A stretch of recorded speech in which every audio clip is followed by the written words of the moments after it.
Good afternoon, baseball fans everywhere. This is Gene Kelly with Mel Allen and Al Helfer at Shibe Park in Philadelphia as the New York Yankees and the Philadelphia Phillies get set for the opening game of the 1950 World Series. The Phils, based upon their climactic finish against the Brooklyn Dodgers on Sunday, feel now that they are loose. But the Yankees, traditionally cold and bold, feel that it won't take too much time for them to down the challenge of the so-called Whiz Kids, the fighting Phils of the city of brotherly love. The scene is set. The color guard starts walking toward the center field flagpole in Shibe Park. And in several moments from now, another classic will be underway.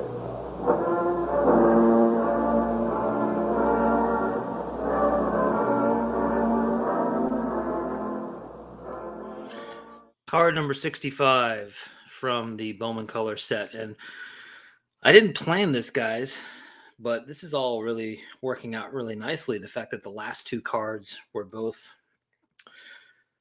Phillies guys. We had Kurt Simmons last week and Robin Roberts tonight. It's only appropriate with the National League Championship Series going on. And of course, the Rangers and the Astros are about to start if they haven't already. So card number 65 from the Bowman Color set must mean that it is session number 65 of Card Room Live. So welcome, everybody. I got to remind everybody that this is not a show. No, other people have shows. This is not a show. This is a hangout for fellow vintage collectors. Sometimes we have guests, but most of the time we waste time looking at and talking about vintage cardboard. I'll flash you guys some vintage cardboard. Here's a card I haven't shown yet. Just came recently. Andy Pafko, number 1 from the 1952 top set. In pretty good shape. There's a fun story behind this card, though, besides the fact that it's the number 1 card. I'm working on a video right now that I'll talk about that card in.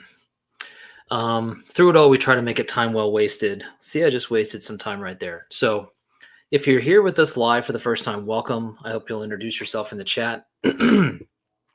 As I always say, you're surrounded by like-minded folks, great collectors in this community of ours, whether they have YouTube channels or just are interacting on YouTube. So make sure you introduce yourself. If you're listening to this later, you might be going to work. You might be coming home from work. You might be waiting for a postseason game to start. You might be sorting cards, looking at eBay, walking the dog, sitting on the john. You might be wondering if Alan's Cards is ever going to make another video. Alan has an incredible collection going, and he's not showing us publicly what he's collecting, and I think that's a tragedy. Alan is another piece of the story tonight. We're going to talk about something that Alan sent me, and I will be opening up here a care package before the night is over. But whatever you might be doing, I hope you get something out of it. I hope you enjoy yourself. If you want to get in touch or have ideas for future sessions, because I do need some new ideas, you can email me at bowman53channel@gmail.com. You can also find me on the IG, as the kids say, Bowman53_Alex. I'm on Twitter, 1953 Bowman Color, and you can always find that information located in the description below. So good evening, everybody. And it looks like the game hasn't started yet. First pitch is supposed to be 8:03. So what's going on? Who's here? Peter's here. Hello, Peter. The Card Story. Good evening to you guys. Glad to finally catch one of these. Rooting for your Phillies since my team is out of it. Who's your team, TR? Welcome to you. Mike, what's up? And most definitely go Phillies. Orlando, what's up? Another Pete, double Pete, good evening. Yeah, it is. And then of course there's that sort of legendary story about it being the first card, so kids would, beat the hell out of it, sitting on the top of the other cards with rubber bands and so on. Steven Sports Cards, what's up, Dom? Don is here. Larry went to Chantilly today. Great, Larry. Love to hear from you a little bit more if you're up for it. What was it like? What did you see? What did you get? What was the vibe like? Looks like Pete was there too. Um, did not have a great show, I guess. What's up, Mookie? Go Mets. Ah, the Guardians. Okay. Well, you got some friends in the community that are Guardians fans. I don't know if Nina and or Scott are in the house tonight, but there's a pretty healthy contingent of Guardians fans around. Yeah, Pete and Larry, let us know what Chantilly was like if you can share some details. Anybody else go to Chantilly? I've never been. I've heard a lot about it, but I've never been. Um, while we're waiting for more comments, I've got a box here. I'm not going to open it up just yet. But this comes from our friend Alan from Alan's Cards. Alan hasn't made a video in a long time, but he is still collecting. And it's a real tragedy, like I said, that he's not making videos. Anyway, Alan sent this to me. He sent me a text message. He said, "What's your address? I have something to send you." And I don't know what it is. I have no idea what it is. I mean, it's a pretty unusual box, right? But he said that it's come up a number of times in Card Room Live sessions. So I thought, you know what? It's only appropriate that I would open this up during a Card Room Live session because then we can see what the connection is. So I'm going to have this off to the side, and we will get to that at some point.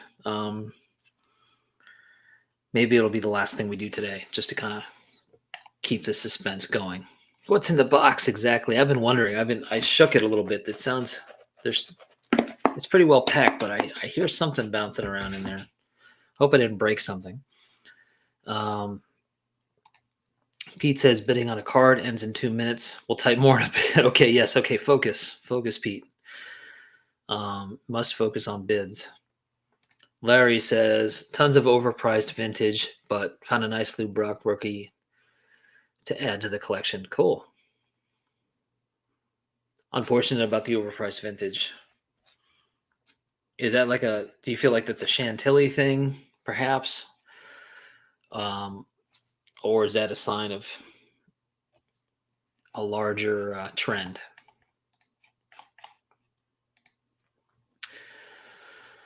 So Marcus Semyon walks and Corey Seager popped out to Alex Bregman. And it looks like Grossman's up right now, in case anybody's wondering. I'm sure Mike Baseball Collector is not in front of YouTube right now. He's in front of a TV watching this play out. I don't know. What do you guys think between the Rangers and the Astros? Who's going to pull it out? I'm not really honestly thinking too hard about it. I've got snakes to fry.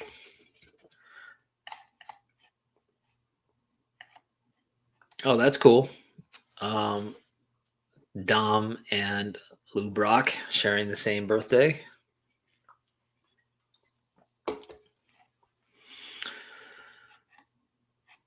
Oh, sorry to hear that, man. You hope there's a game 7 between the Rangers and the Astros? Yeah, I don't hope that there's a game 7 between the Phillies and the Diamondbacks, but I can understand as a casual fan of neither of those teams, just a fan of baseball, how you might want a game 7. The vintage prices were really exorbitant. Yeah, that's too bad.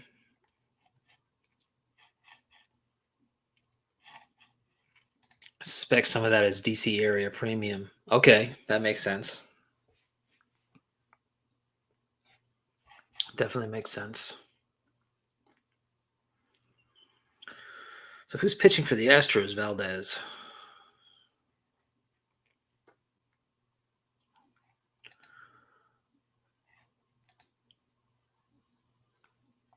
Yeah, I don't know.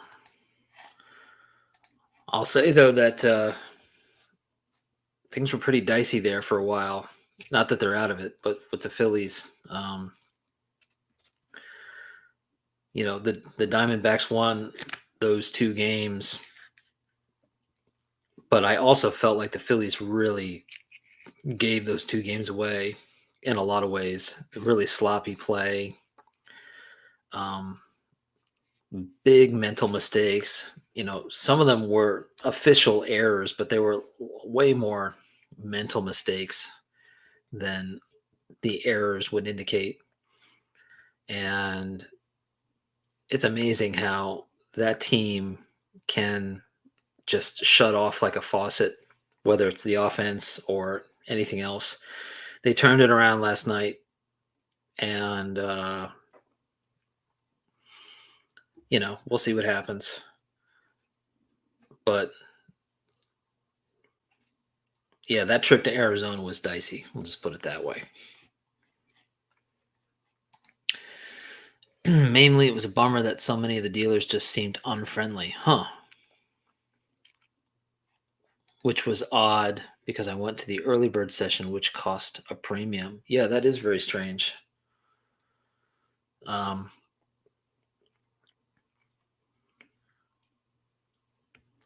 wonder.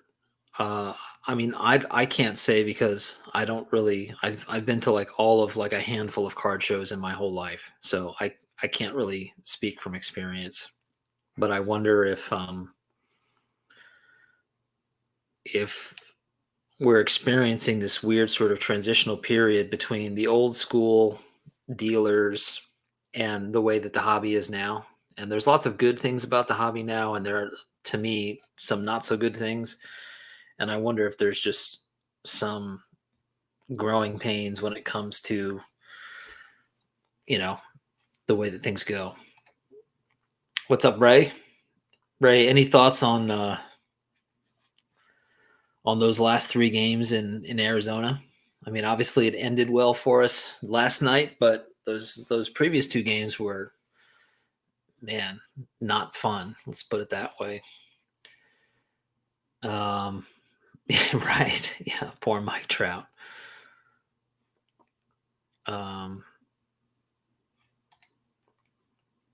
Commerce. Right. And you know what? Like, hey, it is a business and these guys are trying to make money. But, one way to make money is to have good customer service and, try to be friendly and try to chat it up with people and try to make a deal and be positive and friendly and open. And if you're not doing that, I wouldn't be surprised if people don't have a good experience at your table. There's been a lot of baseball media talk about Bryce Harper living Trout's dream. Yeah, Bryce Harper is insane.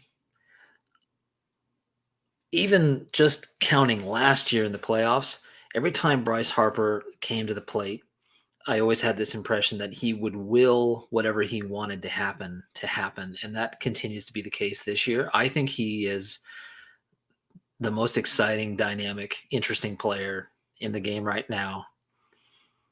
And he's doing it all. He's getting that team on his back every opportunity he gets. All right, so officially from Ray, wow, those last three games were crazy. The Phillies bats were ice cold, but I'm glad they turned it out and turned it around in Game 5. Yeah, they didn't seem to really have an approach. Nick Castellanos totally went off the rails after he was like so locked in and scary at the plate. Now he's like swinging so hard his helmet's flying off, and he's swinging at everything. He kind of toned it down a little bit yesterday. He seemed to be a little bit more selective. I think he walked, which was awesome. Like, that's a good sign. Somebody sort of said, "Hey, Nick, settle down." Alec Bohm continues to struggle. Like, I'm pulling for the guy. He's barreling up the ball, but he's had a number of opportunities, coming after Harper, and he hasn't fully cashed in on them. And you just hope that he figures it out before time runs out. Yeah, I mean, and it was that bullpen game. They just could not figure it out. You would think a bullpen game would be an opportunity, but it didn't really feel like it was for the Phillies. What's up, Rick? Good to see you. Yeah, it is a little late to root for the Snakes. So,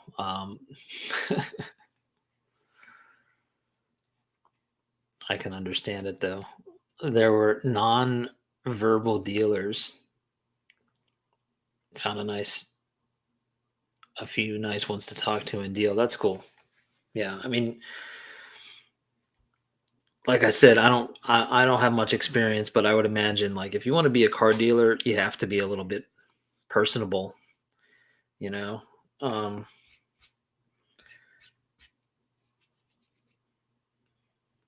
you can't just sit back like a curmudgeon and expect that that's gonna work as a business plan.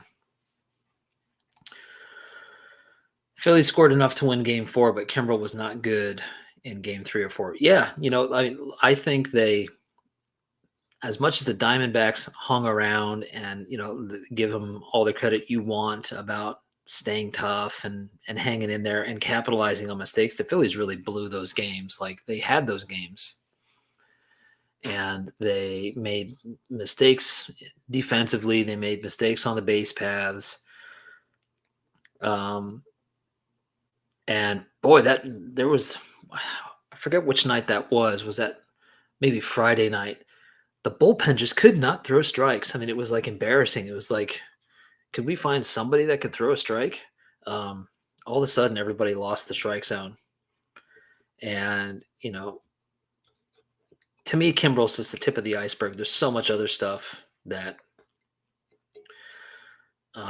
is concerning. And I think, Ray, you might have said this maybe before this series, or maybe it was before the Brave series. Like the biggest thing that the Phillies have to deal with are the mental mistakes, just like playing clean baseball. Last night they played clean baseball and they won, but those last two games, super messy. And they're like, if the Phillies offense is on, they can put up a 10 spot and just beat the other team into submission so that the mistakes are hidden. But if it's a close game, that's when you get nervous because any of those mistakes could be the difference maker. I found one dealer that was genuinely nice. I wanted to keep keep giving him money. Yeah. I totally get it. What's up, John? Yeah, Kyle Schwarber is tearing it up for sure.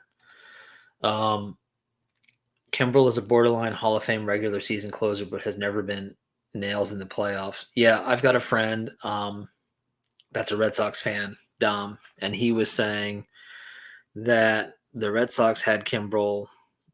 When was that? Let's see if I can find the text. He says, this is my friend from college. He said, this is what it felt like watching the Red Sox in 2018. You desperately wanted at least a 4-run lead so that when Craig Kimbrel didn't have to enter the game. Yeah.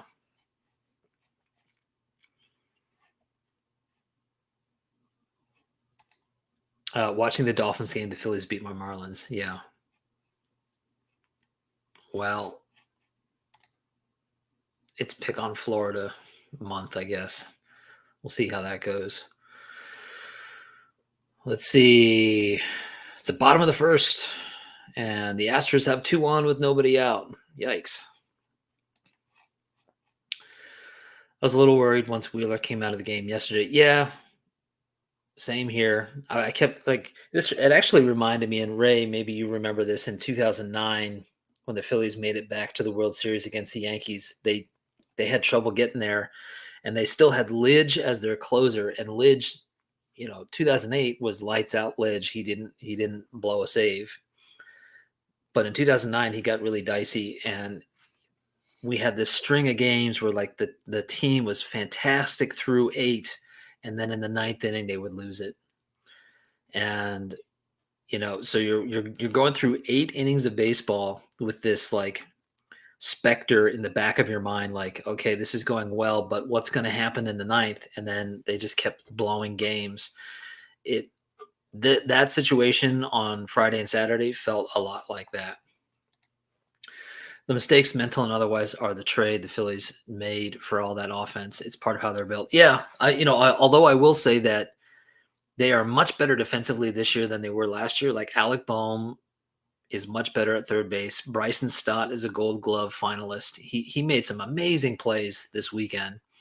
Our outfield defense is much better, although our offense suffers for it. I'm okay with it because Rojas in center is awesome. I do think our defense is much better, but yeah, it's still an issue. Kimbrel was so bad with the Dodgers they didn't even include him on the playoff roster last year. That's right. Yeah, I was reading about that again recently. Chris Sale closed out the 2018 World Series for that exact reason. Yeah. And I think the same, I mean, if, knock on wood, the Phillies get in, they are definitely rethinking who's got what moving forward. And the good thing is we've got arms in the bullpen, so it's not all on him. Yeah, but it got us this far. I don't know that they're going to assume that it's going to keep working. Sorry, Don. Yeah. Some people don't like all this talk about baseball still happening. We should just be talking about it. We should be talking about next year, right?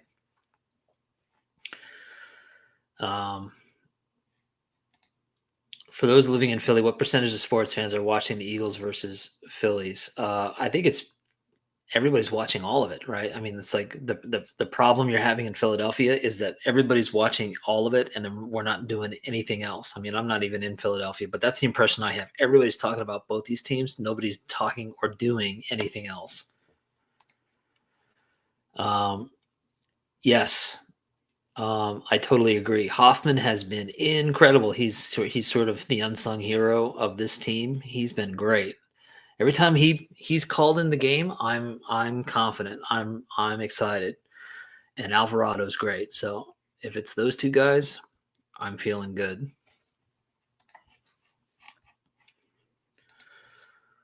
Well, okay, the Astros scored their first run, but there are 2 outs, so it looks like the Rangers might get out of it without too much damage.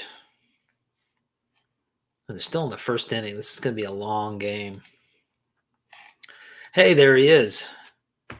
It hasn't happened yet, Alan. Don't worry, you didn't miss anything. For those of you that just showed up, Alan sent a package that he hinted was somehow related to previous Card Room live sessions. So I decided I'm going to open it up live with y'all. Haven't done it yet. We'll save it for just a bit. I flashed this card. I'm doing a video on this and some other pickups that I got recently that are they're all connected to a kind of a PC within a PC, if you will. Andy Pafko 1952 Topps. It's a PSA 2. I don't really talk about grades that often anymore. Everybody says buy the card, not the grade, and I really do that, and I don't really. Although it's it's interesting to look at the different grades and talk about the different condition and all that kind of stuff. I don't really talk much about it, but I think it's interesting with this card because this card is so famous for being in terrible shape most of the time because it is the number 1 card, and kids would sit it on top of their set and put rubber bands around it and let it sit outside and get faded in the sun and get tossed around a lot. This one's definitely a 2, but it's not a 1. It's a nice looking card. No wrinkles, no creases. I wasn't opposed to getting one that had creases because it is such a part of the sort of what's the phrase? The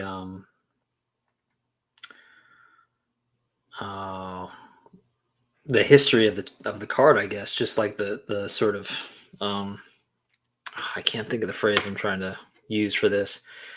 There's a I can't find it. Yeah, but there's a connection to the card that people have, not just the card itself, but how it's attached to childhood from that time period in the 50s and how people looked at cards. And I wouldn't mind having a 1, but I found a pretty decent deal with that card. Wanted to get it.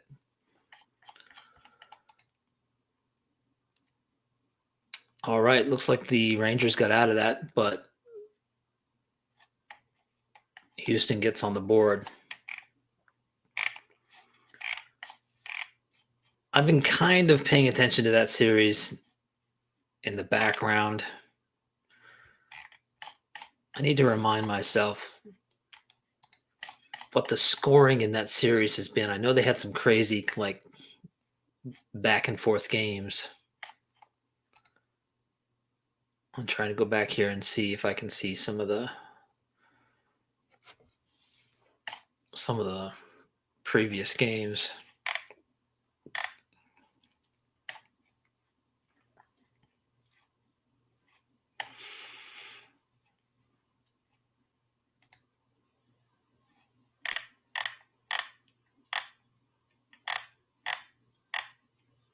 Okay, so game 1, Texas won 2-0. Game 2, Texas won 5-4. Yeah, so this is what I thought. In Houston, there seemed to be a little bit more distance. Houston started scoring a bunch of runs, 8-5, 10-3. And then they came back in dramatic fashion, and it's like game 5, 5-4.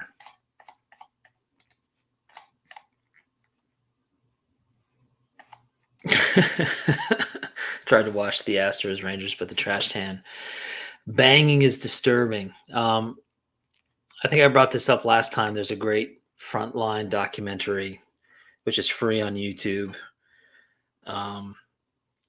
called I think it's called The Astros Edge, and it's all about the trash can banging controversy, but it's also about just maybe the past, I don't know, 5 to 10 year span of that team and how the new ownership changed the course of that team and the dynamics of it and the good and bad things about that beyond just the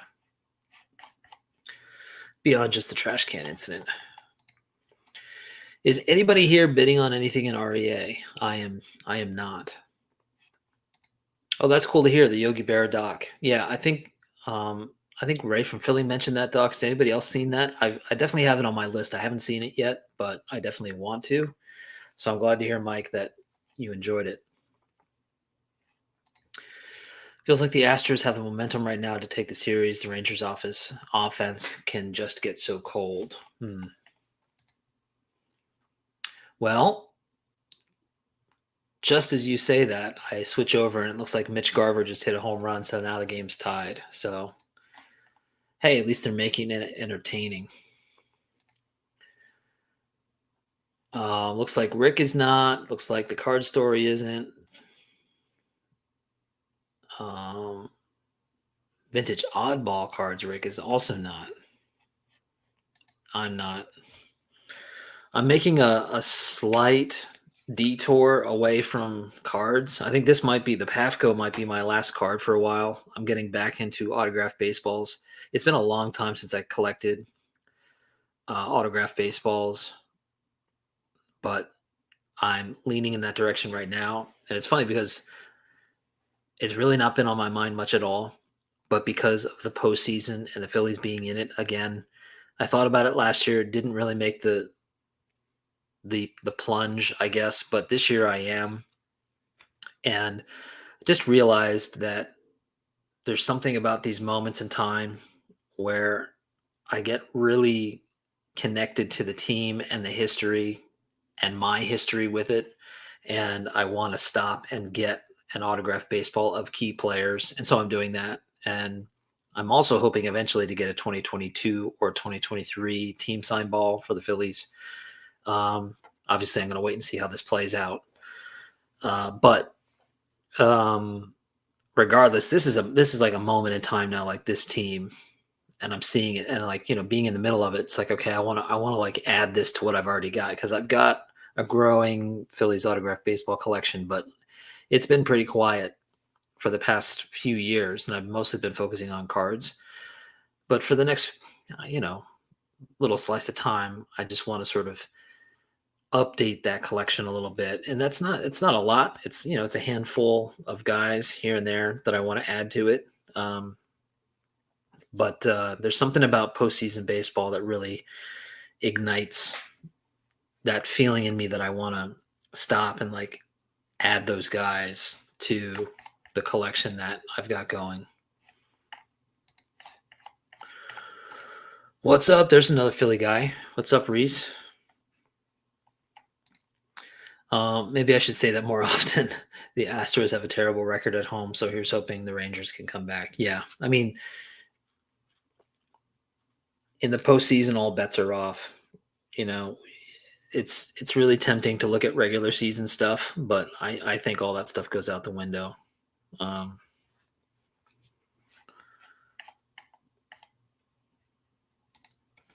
Yes, that's one of them, definitely. What's up, Jesse? All right, so I'm gonna go ahead and do this. We might make this an earlier one, a shorter one today. There's a lot of stuff going on here at the house, but I wanted to get to this. So for those of you that just jumped in, and those of you that have been waiting all this time, we're going to open this up. This was sent to me by Alan from Alan's Cards. Alan, you need to make more videos. Alan has an incredible collection. He's got one of the best collections that I see on a regular basis. But I guess his daughter isn't helping him make videos anymore because I don't see any more on his channel. Anyway, Alan sent me a text message a few days ago, maybe a week ago now, and he said, "Hey, what's your address? I have something to send you." And he said that it's related to Card Room Live. It's something that we've been talking about. So here we go. I have no idea what's in here. We're either going to laugh together or we're going to wonder what Alan was talking about. Yeah. All right. So Alan is looking for an intern to help him with his videos. So if anybody wants to help out Alan, let him know. It's a severed head. It's a very rectangular severed head, if it is.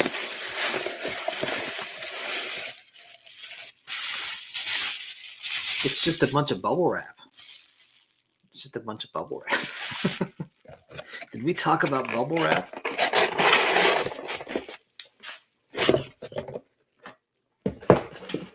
Okay, here's a note. I'm surprised Alan, I'm surprised I found the note because there's a good chance that I never would have found it the way you put it. It says, Alex, these came up a few times on Card Room Live and in texts. Hope you enjoy them. And thanks for everything you do, Alan from Alan's Cards. Thank you, Alan.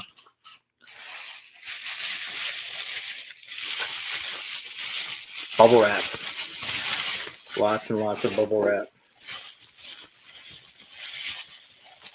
Oh, man. Oh, I know exactly what this is. Holy crap.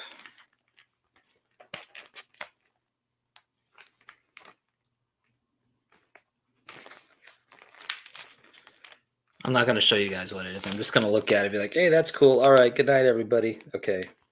Here we go. I'll just hold this here for you guys for a second so you can see it.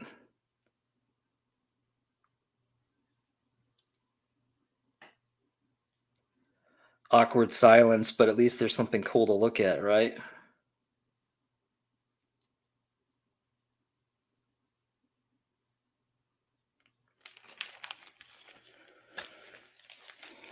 The best I've seen, says Ted Williams. Free autographed color photos of famous big league stars now in every pound package of Wilson certified Franks. And how about that? Andy Pafko is the card that they're showing here on the side. So, I have to do this, right? Now with the Milwaukee Braves. This is amazing, Alan. Thank you so much. 20 stars in all. Start now to collect a set. You guys could start right now. You just have to go on eBay and spend a few $100s. Back in the day, you just had to buy a pound of hot dogs.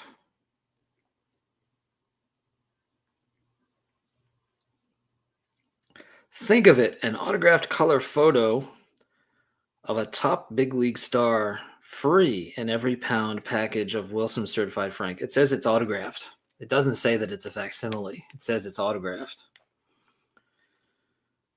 Imagine as a kid getting that in the mail and be like, it's like Ralphie in A Christmas Story. You'll have real fun swapping duplicates and trading favorites until you have 2 complete American and National League All-Star teams. Ask mom, not dad, because dad's not gonna pay attention and dad's not gonna help with the grocery shopping. Ask mom to get Wilson Certified Franks tomorrow and start your collection of all these star players. Gil Hodges, Shane Dienst, McMillan, Jablonski, Andy Pafko, Sauer, Ennis, Campanella, Erskine, and Hack. Wow, they have the Cubs manager in here.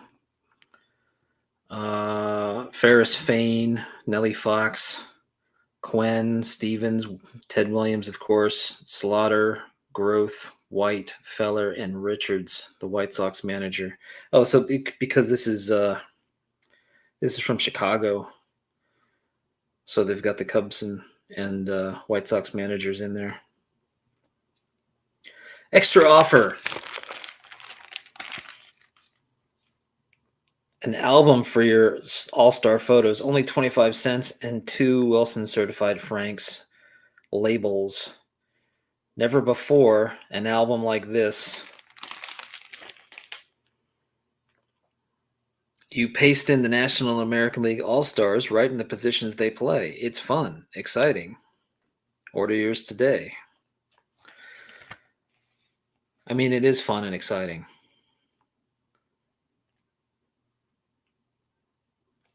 Kids in the 21st century might not think it's fun and exciting, but they're wrong. And look, it's got a cartoon on the back, Mopsy. This is dated. Whoever clipped this dated it September 5th, 1954, which is really cool. That's awesome. Thank you, Alan. There's another thing in here, but I want to see what you guys have been saying. It wasn't a severed head, although Ted Williams' head is in the advertisement, so you could consider that part of it. An unpaid position. What's up, Dylan? I can bring it back if you want. How's this?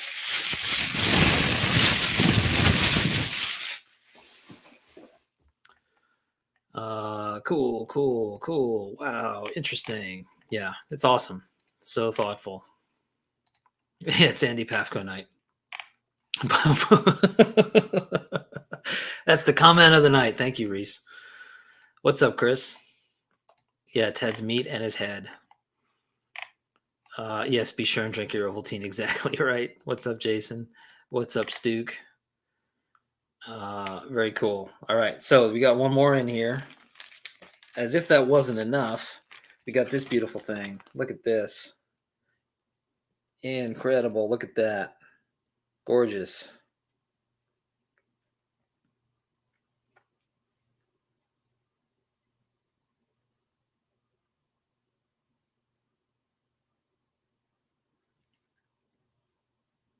I'll just hold this up like this for another 10 minutes in silence.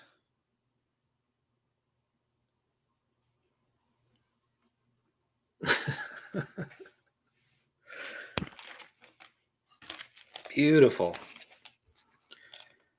I mean, now that now that I have this, thank you so much, Alan. Makes me feel like I need to build the Red Heart set.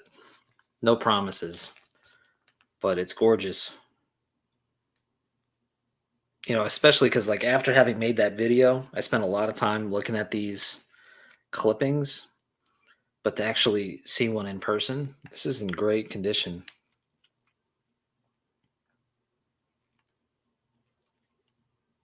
Which all-star team do you want? Set 1, set 2, or set 3? Is this... And it still has the mail order. And it's got... I talked about this in the video down here. It's got Stan with his favorite hunting dog.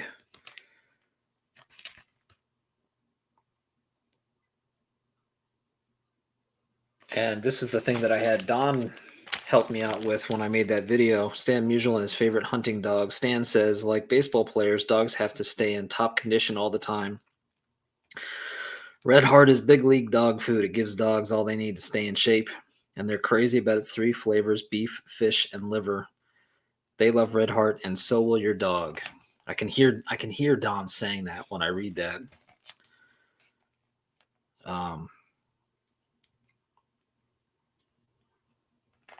Very cool.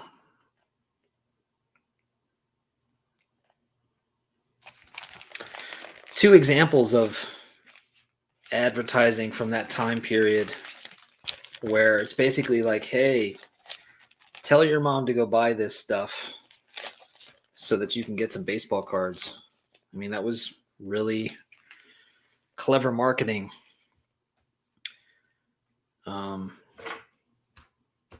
At that time.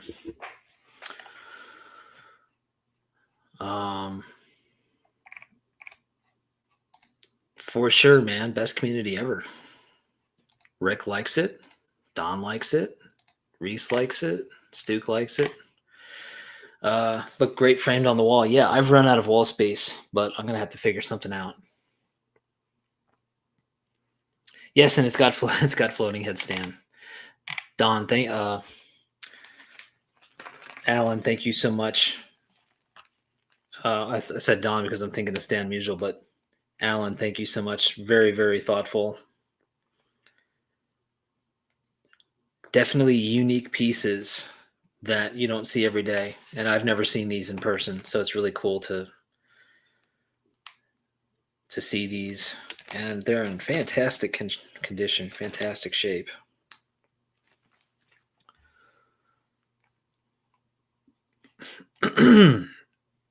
Wieners and dog food, roughly the same, roughly the same product. Dom says amazingly generous. It'd be really cool to frame those with the featured cards. Yeah, absolutely. Baseball players coming together to sell processed meat is so 50s. Yeah, it worked. It was a winning combination. Yep. Thanks again, Alan. Rotating wall space in your future. Yeah, it was actually this weekend. I was like looking at the space. There's this whole area over here that I never show you guys that I'm rethinking.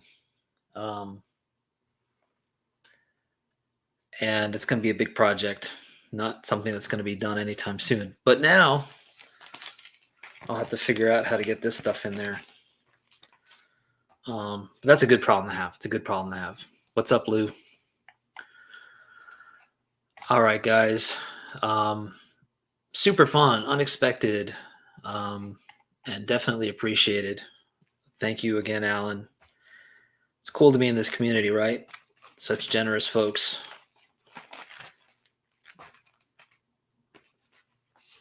And kind of makes you not lose heart in humanity when you see all the generosity and friendliness and kindness that we have in this community. It's a nice little reminder every day that there's good stuff happening in the world. All right. Well, I'm going to hop off this, guys. I got a lot of stuff going on at the house, and there's Texas baseball to watch. So we'll see how that turns out. And then one more game and I'm hoping it's Monday night, and I can be excited about the World Series again 2 years in a row. That'd be pretty crazy. So, thanks everybody for hopping in here. Always fun. We'll do it again next weekend. If you want to get in touch, if you have an idea for a future session, if you want to hop on a future session, if you have an idea for a topic or you want to show cards or anything like that, you can always reach me at bowman53channel@gmail.com. You can find me on Instagram and all that information, my Instagram account, my Twitter account, all that stuff is in the description below. So until next Sunday night, guys, thanks. Have a great night. Take care. And go Phillies.